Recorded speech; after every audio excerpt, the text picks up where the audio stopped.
morning, everybody. Welcome to the Transportation Committee for today. I know that Representative Petersburg is not here, so do we have a motion for the minutes? Anyone? Representative Murphy, you look like you read the minutes. I would like to make a motion to Okay, approve the minutes. Representative Murphy. Minutes for our previous meeting. That was February 15th. Okay. Is there discussion? All those in favor signify by saying aye. Aye. All opposed, the motion prevails. We have three bills on the agenda today. Our first bill is House File 3437, and I'll move that House File 3437 be referred to the Ways and Means Committee. Representative Klevorn, welcome, and to your bill. Good morning, Mr. Chair and members of the Transportation Committee. It's with a heavy heart and with great honor that we're here today, and I'd like to thank you for the hearing on House File 3437, the Michael Gow Memorial Bridge legislation. Mr. Chair, if it's all right with you, I'd like to take a moment of personal privilege. Absolutely. And I would ask for a moment of silence for all of those individuals who work in our state who have given their lives in service of our state. So if it's all right with you, I would ask for a moment of silence. Moment of silence for those who serve our state.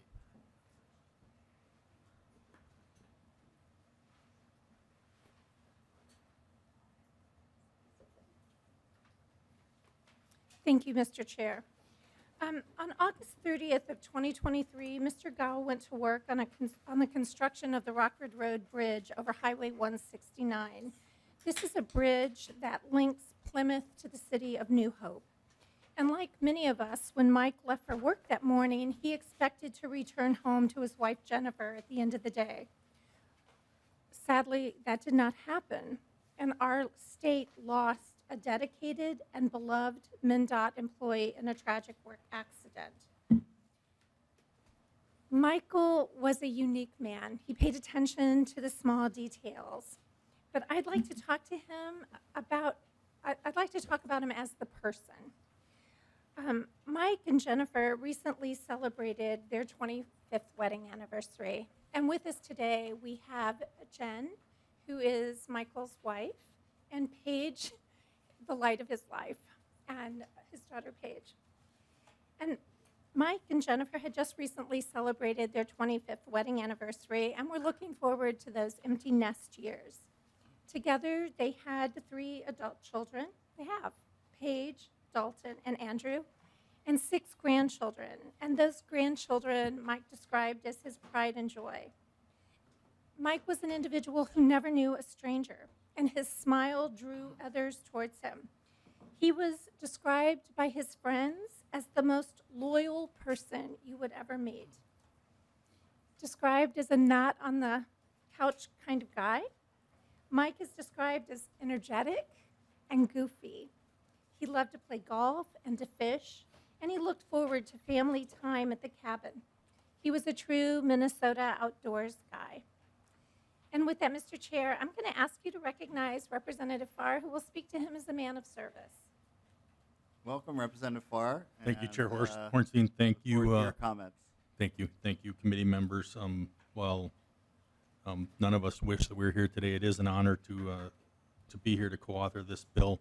Mike is a resident of Belle Plaine and 22B, and hence my being here. He was a dedicated public servant, serving 14 years in the highway department as well as 23 years in the fire department. While I did not know Mike personally, I know of several Belle Plaine firemen and have some close personal friends that worked with Mike in the Seward County Pioneer Power Firemen's Association. And when you talk to those individuals, what they'll tell you about Mike was if you wanted to find him, just follow the laughter. And when you found the origin of the laughter, you would find Mike there. So over the years, he served countless Minnesotans, providing safe roads to travel on and protecting those in their most vulnerable states. The relationship that he's built, working side by side with so many of these people is definitely a testament to who he was. Colleagues from all walks of life have shared the memories of their times working together and the laughs that they had with Mike. He was a dedicated public servant, a value that he passed on to his son who was serving in the military. Stewardship to others is at the core of who Mike was. He lived his values every day to put others first and impact the community that he felt and appreciated. Thank you, Chair. Thank you, Representative Farr. Mr. Chair, if it would be all right with you, both Mrs. Gao and Paige would like to just have a moment to say just a few words about their husband and father. Thank you. Welcome to the committee, and we're so sorry for your loss, and we really appreciate you being here, and I know that it's difficult, but we really want to do this honor, and so welcome, and please state your name for the record and proceed with your testimony. Thank you, Chair and members. Thank you for bringing this bill to the committee to hear it. I am Jenny Gao. I am his wife. Mike was a wonderful, passionate man that put his family first, made sure that he would always be there for them. He put his heart and soul into everything he loved, from family, friends, working for MnDOT, serving on the Belle Plaine Fire Department, being president of Pioneer Power Fire Association. With everything he did, he made people feel like they mattered and took the time to listen. He would do anything for anybody that he knew or even just met. He had a great love for the outdoors and sports, but most of all, his children and grandchildren. His laughter could be heard for miles, and his hugs could be felt for days. I have been extremely blessed to call him mine and build the life that we've shared together. Thank you. Thank you for your testimony. And Mr. Chair, if you would recognize Paige, his daughter, I would appreciate it, please. Welcome to the committee, and please state your name. I'm Paige Gao. My dad was a caring, loving, hardworking, and dedicated man. He was all about his family, friends, and community. Not a day went by that he didn't drop anything he had to do to help anyone that needed it. My dad was all about our family and making sure we had everything we needed, even if that meant working long hours, late nights, or missing some big days, but he was always there no matter what. He was always there to support the ones he loved. My dad was my biggest supporter and hero, and now it's my turn to be his. Thank you. You are certainly his hero. Thank you for your testimony. Representative Klevorn. Mr. Chair, you can see the sign in front of the dais. That would be a great honor for the city of Plymouth to hang in recognition of Michael Gao and his co-workers who give their all every day. And I would just like to acknowledge in the audience today, we have with us 2 members of the Belle Plaine Fire Department where he served, and we have 4 members from MnDOT who served on the crew that Mr. Gao worked on every day. So I would like to just thank them also for their service to our state. And with that, Mr. Chair, I would just like members to take a moment and understand that many people give their lives in service of our state. And it's the ordinary individual who goes to work every day that we sometimes don't stop and smile and give them a moment of thanks. But today we have that opportunity. And I ask that you honor the life of Mr. Gao by supporting this legislation and moving it forward. And I ask that the motion for re-referral to Ways and Means be unanimously adopted. Thank you. Thank you very much. Is there any committee discussion? Yes. Thank you, Mr. Chair. Sadly, these memorial bridges and roads, I don't think they're going to go away the way that our current life, life and death happens and accidents occur. I was wondering if Mr. Lee could maybe explain, because it's my understanding that there is a cost, but it's not a cost to the state to make one of these bridges, to get the signs and everything. So just not necessarily for this situation, but because I am sadly afraid that there will be more situations in the future, and if we all understand how this works, then we can have a better understanding of it. If Mr. Lee can answer the funding aspect of this.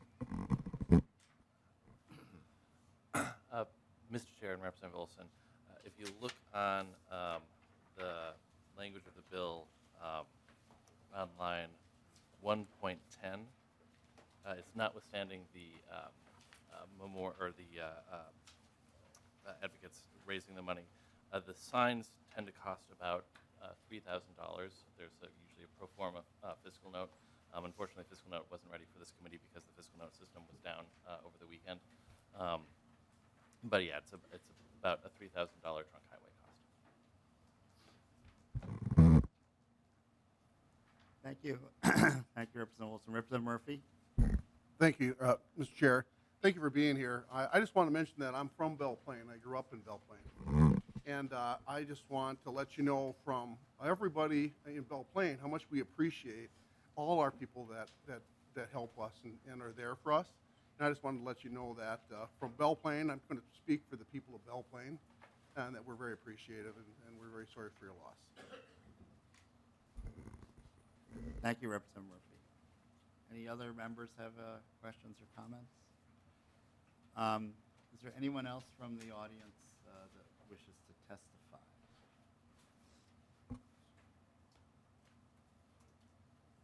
Okay. Representative Klevorn, any final words? Thank you, Mr. Chair. I just ask for a unanimous vote. Thank you. Thank you. And again, we appreciate you coming. I know how difficult it is, but this will be a lasting memorial that generations of people will see over many years. So we appreciate your bill. Representative Farr, Representative Klevorn, Chair Klevorn, thank you so much. Okay, we're ready for a vote then. I'll repeat the motion that House File 3437 be re-referred to the Committee on Ways and Means. All those in favor signify by saying aye. Aye. All those opposed, the motion prevails. Thank you very much. Thank you, Mr. Chair, and Thank you for members. bringing this to our committee.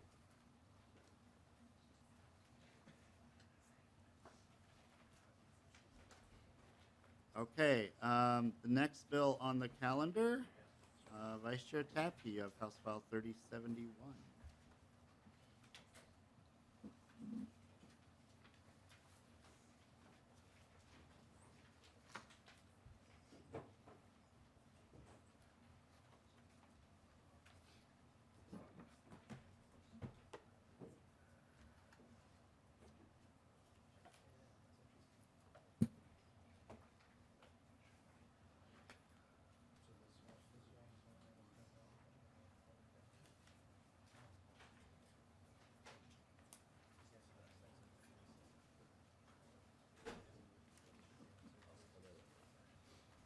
All right. Wait for folks to exit here. So I understand you have a DE amendment. Thank you very much, Mr. Chair and members. Yes, we have a DE that we've been working on since last session to get the bill in the shape we'd like to be in. Okay, what does the DE entail? The DE adds, get to my notes here, apologize. So what this bill does is we are working with DVS and with community members on creating and implementing plain language and manuals for the DVS driver's test and the manuals. So we'll be translating manuals to make sure that everyone adequately and appropriately learns how to drive in the state of Minnesota and also to pass the driver's test. And so as we know, there's a backlog on driver's tests, and where that is because a lot of folks are taking the driver's test time and time again. So we will be helping make sure that people have the right information and are able to pass the test without being tripped up. And we'll go into that a little bit more in a moment, Mr. Chair. Well, let's move your bill first. I think the motion is for House File 3071 to be re-referred to Ways and Means. Yes, Mr. Chair, that's the motion. Okay, so is there any discussion to the amendment that Vice Chair Tabke described? The DE amendment. Okay. All those in favor of the DE signify by saying aye. Aye. All opposed? Motion prevails. Okay, so we have House File 3071 as amended before us. Is there any additional items you would like to discuss? Yes, Mr. Chair, thank you very much. So, Mr. Chair and members, there has long been a has long been work in the state of Minnesota to implement plain language. So it has their federal statutes that require plain language in our bills and how we work in government, but also Governor Dayton in 2014 had an executive order requiring plain language for everything in the executive branch. And so DVS has been working on plain language on the driver's test and manual for quite some time. And what this bill will do is help get to that final place with making sure that the driver's test and the manual are accessible and able to be used by everybody in the state of Minnesota that is learning to drive. And so last session, Amna Kiran, who was an English teacher in Andover, came to us with talking about this bill and why it is important. And I'd like her, Mr. Chair, if you're okay with that, to come down and testify as to the need of the bill. Okay.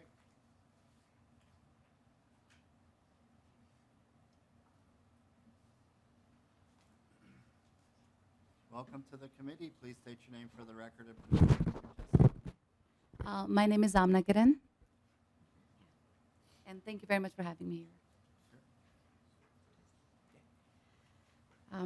All right, so I'm an ESL teacher and I teach English as a second language to the speakers, to the students who have other languages involved in their households. And I've been affiliated with Anoka Hennepin School District for almost 6 years. As a part of my job, I not only provide direct English language instructions to the students, but I also help them in their mainstream classes as well to help the materials of mainstream classes accessible to them. So while I was helping some of my students, I started helping them with the driver's ed classes as well. And I could see that they were very ecstatic taking those classes. They were working really hard because they knew that after that they'll be able to pass the test and will be able to help their families. And like I said, that they were passing all the tests and they were coming for extra help before and after school. But when it came to actual DVS, the final test, they were failing it. Upon inquiry, they said that they did not understand the questions in the test.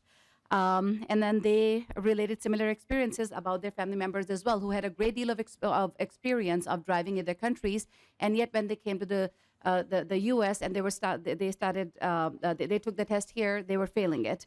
And some of them probably are still driving outside, like out on the roads, and without the driver's license now, and with no insurance.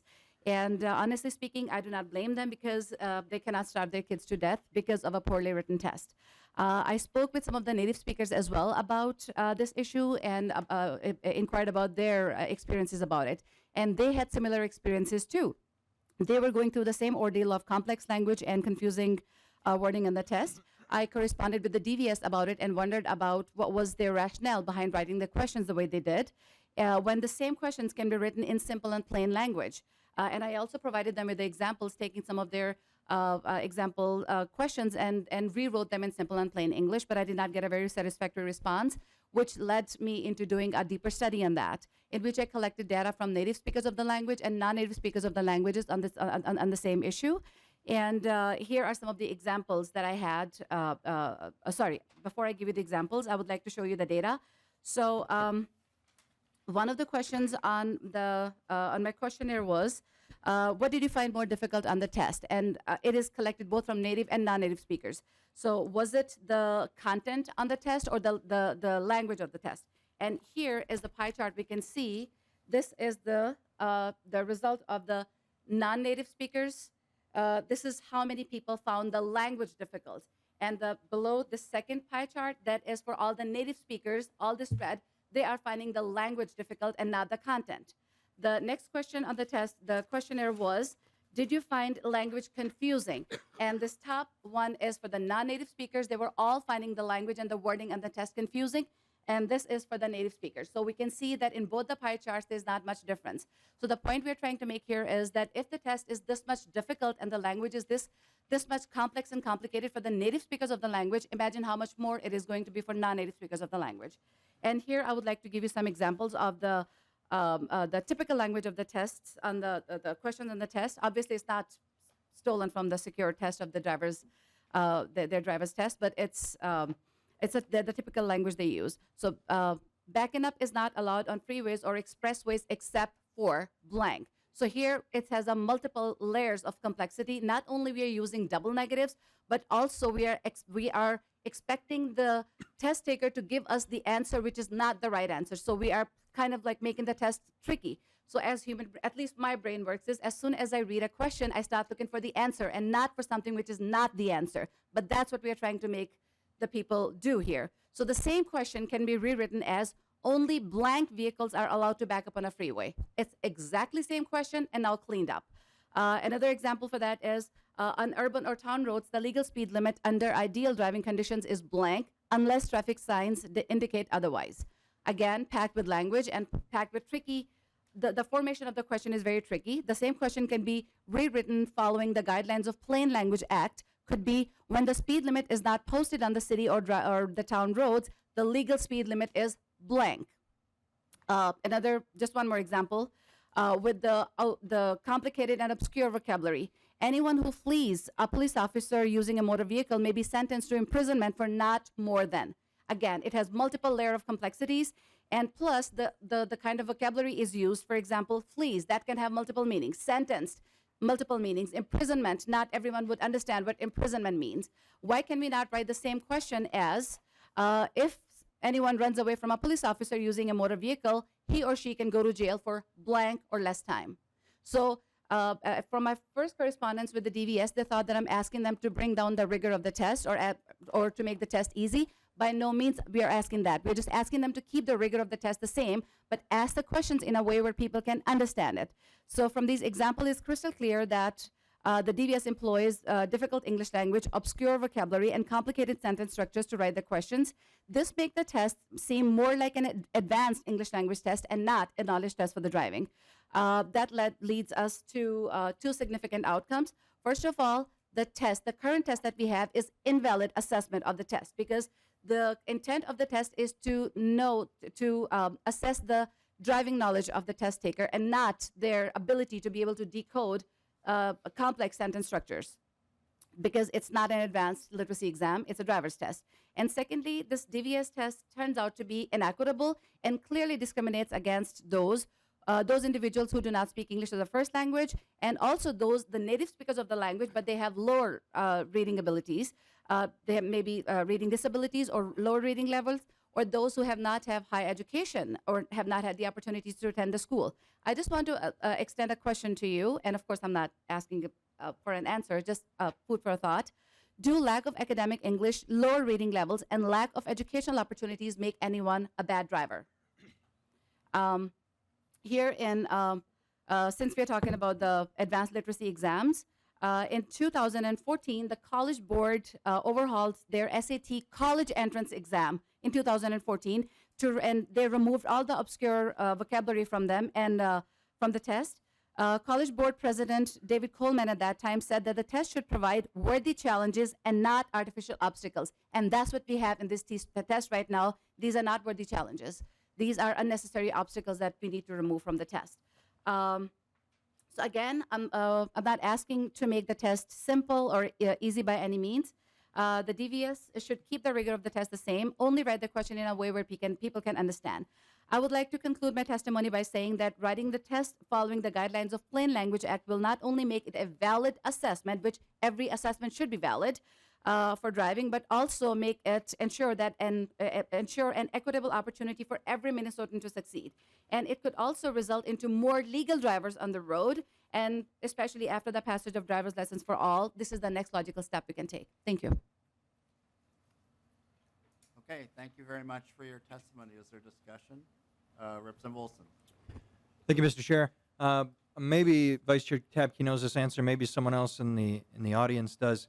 But it's my understanding that the federal government, as you stated, passed a law in 2010. So, I was right out of high school in 2010, saying that we need to have it in plain language. And then the Governor Dayton, in 2014, had an executive order, which was stated already as well, saying that we need all agencies to have this common language, this understandable way of writing things. That was a decade ago. So the question is, why are we still dealing with this? I'm not saying we shouldn't deal with it today. I'm just wondering, it's been 14 years in one instance, it's been a decade in another instance, and we're still not here. With that being said, why don't we already have, why are we spending $212,000 on stuff that we should have done a decade ago? Is that not done, or are we just redoing what's already been done? Vice Chair Tabke. Mr. Chair and Representative Olson, yeah, that's a really great question, and it would be wonderful if it were done already, and it all depends on, I think my understanding is it all depends on what your interpretation of what the plain language standard requires, and so a lot of folks didn't feel that testing was included up under that plain language standard, and so with that, DVS has since changed their, I don't know if necessarily changed their opinion on that is a great way to say it, but has taken a different direction, and they are working on this as we speak, and this will help to make sure that that gets done in a timely manner and gets implemented and does a good job for everybody. So the testing side of things has been iffy, so a lot of folks thought it would reduce the rigor of the test by using plain language for it, but this, in my opinion, clearly does not. Can I? Mr. Chair, Proceed. testifier would like to add something as well.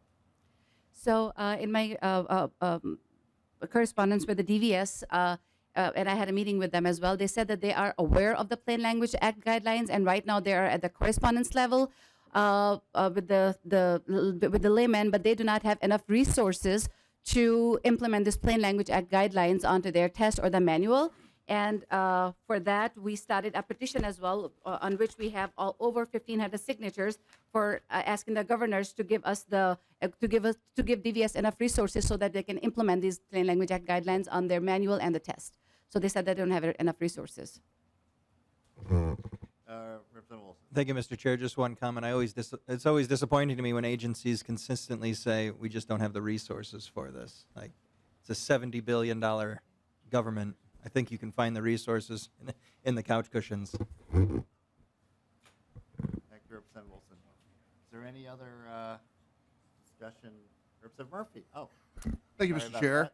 Thank you, Representative Tabke. I was just wondering, the cleaning up the language makes sense to me, but can we do it without spending the money? And there's other groups. I mean, the CDL group, you're going to have CNAs. We talked about that, but cleaning the language makes sense without having to spend the money on all the extra stuff. And when does it stop?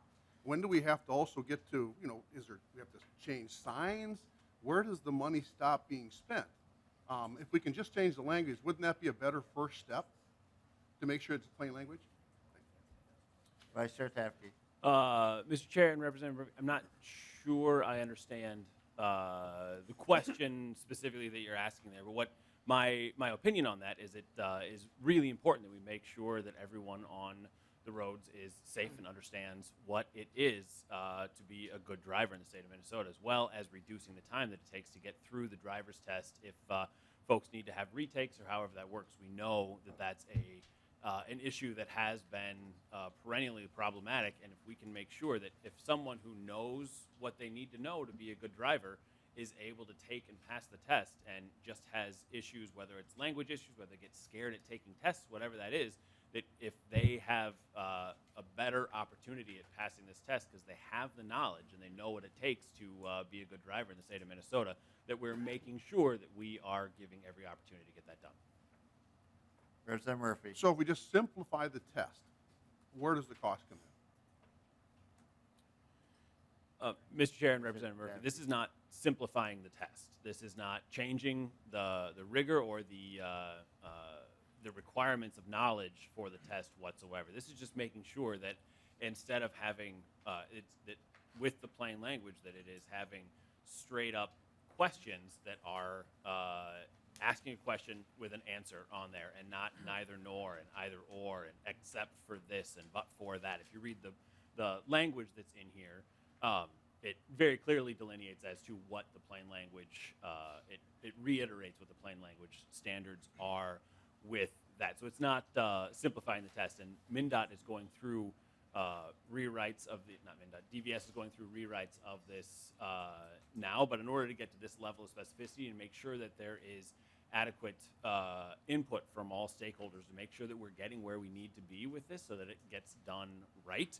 The fiscal note is like, obviously I'd rather have a fiscal note that was $0, and that would be, I mean, we'd obviously all love to have that, but it takes money to get some things done and get them done right, and I'd much rather have this done right than to skimp on it. So I think we'll be much more successful as a state doing that. Just to follow up, the testifier's words were tricky. So you make it less tricky. How is making the test less tricky going to cost $212,000? Vice Is Chair it, Tabke. are we adding languages, or what are we doing that's different than the graph that she showed a minute ago? Showed the difference between, native speakers and not. And so my question is, if we just make it less tricky, how does that trigger added cost? So that's my final question. Mr. Chair, if we could have DVS come down. What? If DVS could come down and answer Okay. that question.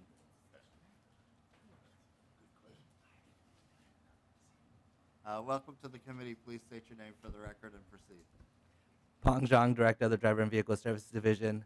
Good morning, Mr. Chair and Committee. Thank you for the question. It's the bulk of the fiscal note is actually targeted for translation, and which is the cost for us.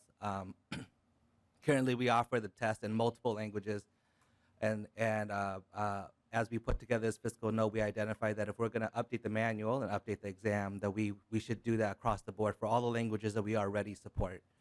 And so you'll see in the fiscal note, in the assumptions we detailed which portions need translation and which portions need reprogramming. That is the bulk of the cost. Representative Wilson. Thank you, Mr. Chair. This is a question for the director. It's my understanding that DVS already has about $20 million. Is there a plan for that $20 million that you have? You can't absorb some of that yourself? Vice Chair Tabke. Mr. Chair and Representative, that's where the money is coming from. It's from the $20 million operating fund. Oh, thank you. Thank you for that. We have Yeah, Chair it's not general fund. It's coming from that already existing operating fund. So this Chair is not. Koegel. Thank you, Mr. Chair. That's the point I was going to make. If you read the bill, it says it's coming from the driver and vehicle services operating account, so it's not new money. It's coming from within the department. Thank you. Wilson, did Thank you wanna for that add? introduction.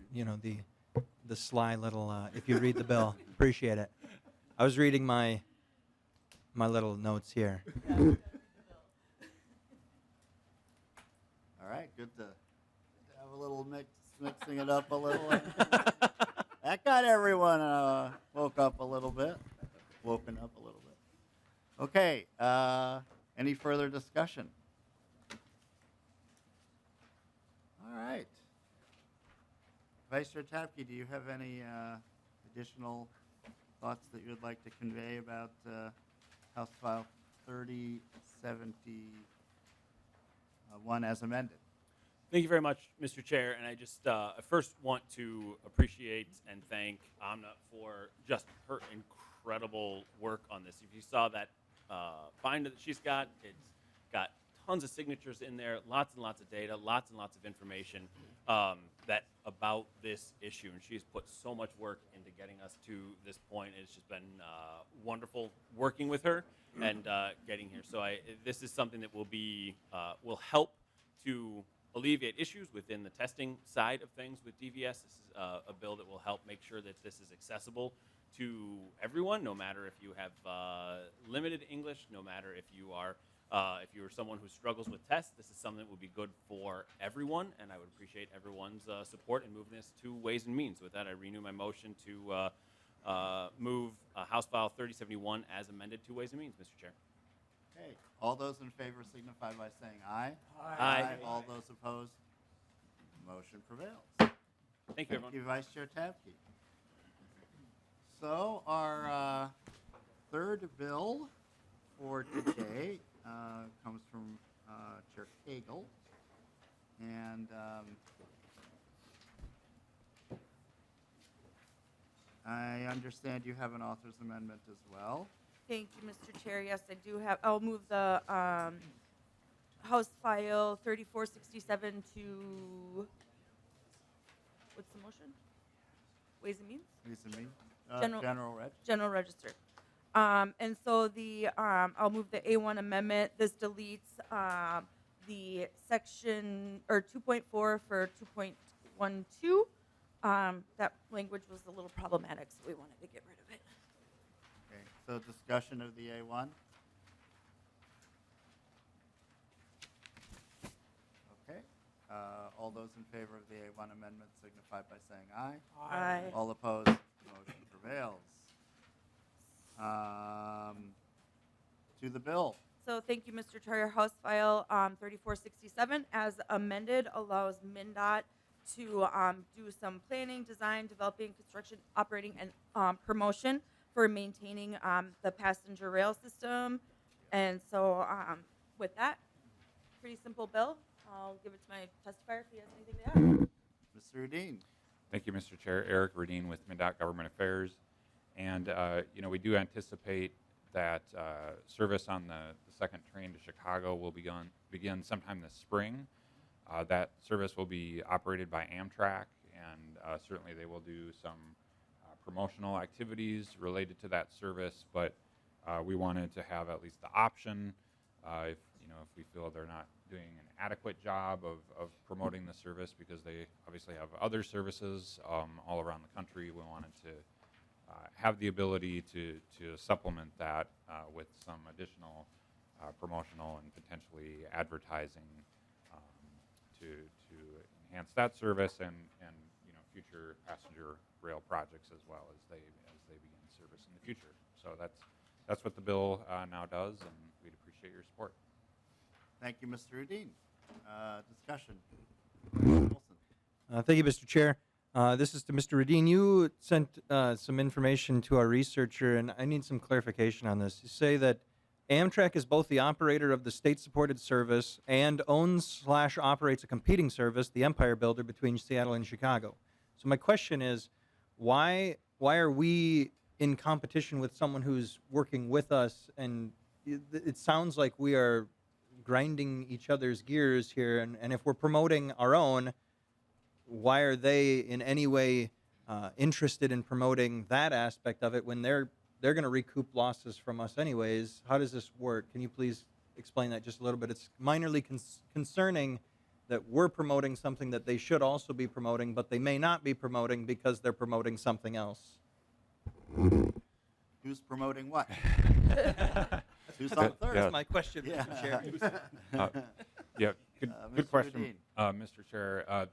So, we're excited that the service is coming, but we don't actually know yet how much promotion Amtrak will do. They will be the operator, so they operate the current Empire Builder today, which goes all the way from Chicago to Seattle. Then they will be the operator of the second train that will have better start times, departure times.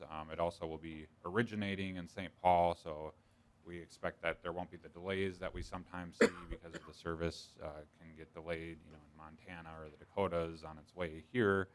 And we do anticipate that there will be some level of promotion by Amtrak for the second train to Chicago, but we don't know exactly what that will look like yet. And there might be instances where Minnesota wants to partner with Wisconsin and Illinois to sort of do some special promotions perhaps, and some of that will be done in partnership with Amtrak, and some of it might just be something that we undertake on our own. So we do anticipate coordinating with Amtrak. They will be the operator of the service. It's just that if we find that they're not, in our view, sort of doing an adequate job of promoting the service, we would like the ability to supplement that.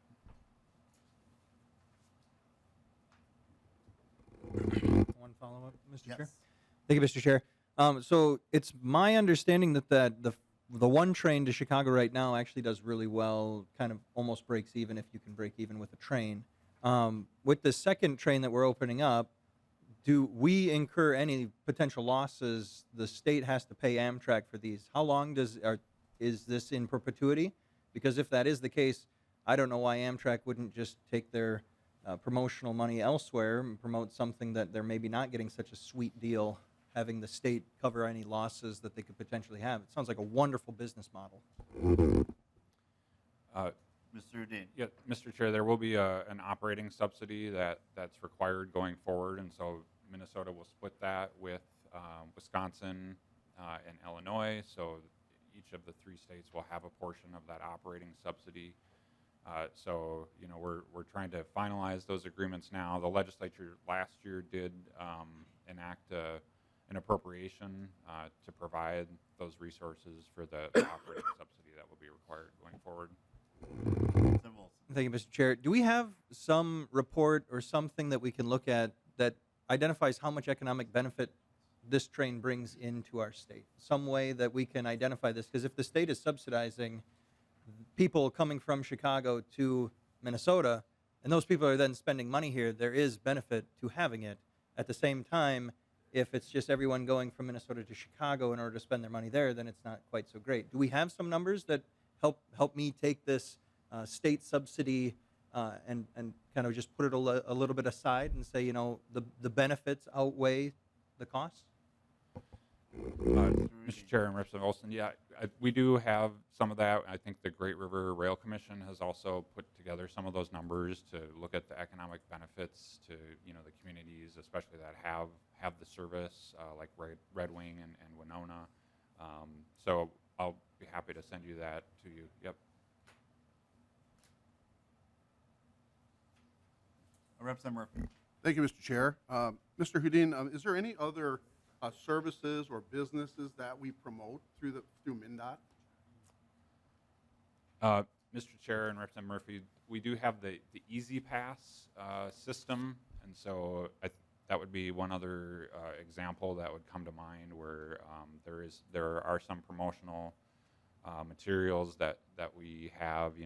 I've seen a couple of billboards, for example, if we have a new corridor that when 35E opened, I remember seeing a couple billboards to sort of let people know how they could sign up for the Easy Pass system. We have a separate sort of program related to traffic safety that we partner with the Department of Public Safety on. So that's not really promotional, in the sense, but we do, all sorts of outreach for getting people to think about traffic safety and doing, developing materials that can be used, whether that's in schools or for seniors and so forth, to encourage safe driving. Do those areas typically come out of the budget for MnDOT, or how are those expenses covered? Excuse me, Mr. Chair and Representative Murphy. There are, in the case of the traffic safety, there are usually federal funds that can be used for those activities. For the Easy Pass system, that would come out of the Easy Pass budget, and so there's the tolls that are collected from the Easy Pass system, and I think that our metro district may also have a small amount that they use for sort of public awareness. And again, it's more about telling people how they can sign up, direct them to the website if they're interested in opening an account and that sort of thing. Thank you. Okay. Any other discussion? All right. Well, Chair Koegel, did you want to close us out here? Any final? Well, thank you, Mr. Chair. One of the things that I imagine that could happen with this is promotional events to Wrigley for a Twins game. That's what I'm excited about. So with that, I will renew my motion that 3467 be moved to the general register. Okay, you know what? I actually As amended. forgot. Thank you. I don't think there's anyone from the audience who wants to testify. I forgot that question. Okay. We have a motion then that House File 3467 be re-referred to the general register. All those in favor signify by saying aye. Aye. All opposed, the motion prevails. Okay. Very interesting that Mr. Baumann predicted this meeting would end at 9:14. Kind of like the Swiss. We're talking about trains, the Swiss trains. So we're going to have a hearing on Thursday. There's a major effort on behalf of MnDOT to rethink I-94. Many proposals. I believe there's 10 or so on the table. This is the busiest artery in the state, and so we'll have an update on that process. So there's no bills on Thursday, but then we'll resume with some bills and other agency testimony the following week. And so with that, we are adjourned. So Aaron, let's